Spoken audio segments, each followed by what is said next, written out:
So today we are comparing the graphics quality in Microsoft Flight Simulator 2020 to the newly released Microsoft Flight Simulator 2024. Are the graphics really that much better in 2024? Well, let's find out.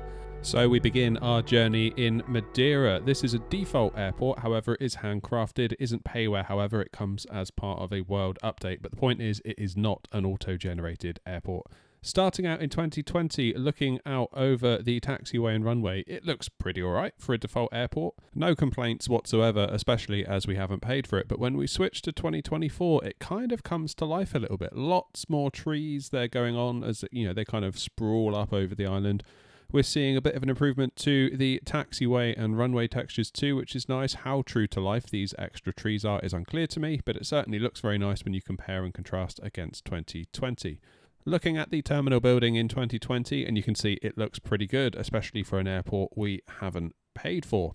Switching over to 2024, and the terminal building does look a lot different. It seems to have lost the orange highlights, which I do believe are true to life in real life. Leave a comment if I'm wrong, but we are seeing much improved ground textures in 2024. It's not all about the airports though. To me, what's more important is the general landscaping. We can have third parties make fancy looking terminals. That's a fairly easy, albeit costly, solution to our problem. But what's harder for a third party is to model an entire island in great detail. So it's very intriguing to me how Microsoft Flight Sim 2024 will improve the general landscape. So let's start in 2020 here, still in Madeira. This is part of the coastline that you track as you fly in on that epic approach into runway 05. And I've never been a huge fan of how the island looks in 2020 as you fly over this. It's got a certain kind of melted appearance about it, especially where the water meets the land.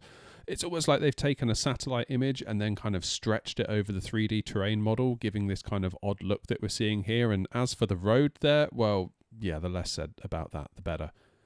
Looking at the same thing in 2024, it does look better. It's not perfect, but I think it's fair to say it's an improvement. The road is still a bit iffy, but where the water meets the land, it appears slightly less jarring. Perhaps this is due to the additional trees. So maybe this is kind of like plastering over a cracked wall, perhaps. Those trees kind of masking what's going on underneath. Looking back at the runway in 2020, the island looks okay, so long as you don't look too closely.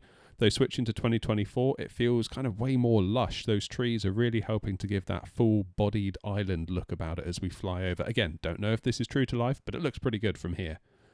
Okay, over to Innsbruck, a favourite of mine, and here in 2020, despite it being November, you can kind of see it here almost looking like midsummer. However, 2024 now has seasons. So let's switch over and see how it looks. And to me, that looks much, much more natural. Let me know in the comments what you think. I know a lot of this stuff is subjective, but I think to my eye, comparing the two, 2024 takes it here. Spinning the camera around and looking at the mountains in 2020, again, we've kind of got that midsummer look going on, despite the fact us being in November. Switching over to 2024, and the difference is pretty clear immediately. But let's take a closer look at the face of that mountain there. Looking at it in 2020, you can see that it looks all right, but it has a certain kind of texture stretch look about it, for want of a better phrase.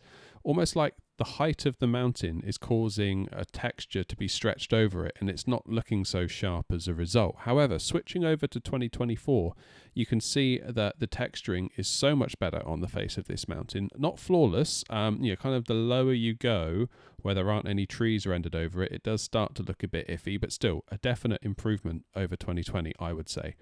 And one last shot over the valley. So here is 2020, and we flip it over to 2024. To me, it looks way more natural and more pleasing to the eye versus 2020. It's funny, because having not seen 2024, you could look at 2020 and be like, yeah, that's pretty good. But once you've seen 2024, you kind of can't unsee it. Okay, hopping over to the Grand Canyon now, and in 2020, at first glance, you might think that this looks pretty good. Fair enough, as you go off into the distance, things start to look a bit fuzzy, and we've kind of got that weird texture stretchy look going on again, and as it kind of gets, that texture gets molded over the 3D terrain. But all things considered, it's all right. Now, let's look at 2024. It is night and day. It's not even close. Having been lucky enough to go to the Grand Canyon in real life, this feels very reminiscent of being there. The layers in the rock formations, even the haze in the distance, this is absolutely bang on. Now, Diving into the canyon a bit further, in 2020, we can see how those textures are kind of being stretched over those 3D models of the landscape again, giving this weird look. But how does 2024 hold up? Did it just look good in that last scene because we were looking at it all from a distance? Well, no, it does not. Even as we get right up close, the detail we're seeing here is just incredible. For those that like to fly low and slow in GA aircraft or maybe helicopters, you are going to be in for an absolute treat here in 2024. Just incredible. Quickly jumping over to JFK, and I do so not to really compare the airport terminals, but to show you the improved night lighting in 2024. So here we've got JFK at night in 2020, and here is the same scene in 2024. Not only is the terminal beautifully lit in 2024, but we've also got this wonderful glow kind of in the sky of the city, presumably Manhattan in the distance. This is just worlds apart, and as somebody who's avoided night flying wherever possible in 2020, this sort of makes me want to reconsider. And finally, given how much we fly into there on the channel, we need to have a look at Edinburgh. As part of my initial checking to see if the Phoenix A320 worked in Microsoft Flight Sim 24, I hopped over to Edinburgh, did a quick lap, and while landing, I was quite struck by the detail in the fields. Let me show you. Here we are looking at the runway 24 in Microsoft Flight Simulator 2020, which again, doesn't look awful. And here's the same spot in 2024.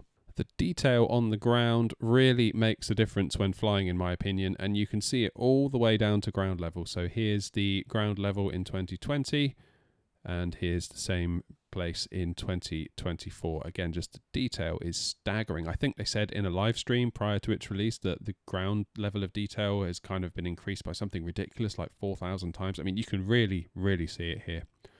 So I know Microsoft Flight Sim 24 has had its fair share of issues this past week with its launch, and I spent the latter part of last week feeling pretty grumpy at it, almost like I was ready to just, call it quits and go back over to 2020. But then the Phoenix landed at the weekend. We got VATSIM support, and the server issues that caused us all that trouble last week have slowly gone away for me, and the sim is now performing very, very well. And now I'm kind of left staggered by how good this sim looks. Yes, there are still rough parts here and there. It's not entirely perfect, like as we saw in Madeira with the road and various bits and pieces throughout this video. But when it does look good, take my word for it, it looks really, really good. Let me know in the comments, folks, how are you finding Microsoft Flight Sim 2024 as we sit and record this? It is 10 to 5 on Tuesday, the 26th of November. So we are almost exactly a week on from its release. It's hard to think where that week went. It seems a bit of a blur now looking back, but here we are. At least we have the sim now. I can use it and we can start cracking on and making some content, and I'm very much looking forward to that. So get subbed to the channel if you're not, and if you found today's video useful, leaving a like really does help us a ton. Thank you so much for watching, folks. Look after yourselves, be good to each other, and as always, happy flying.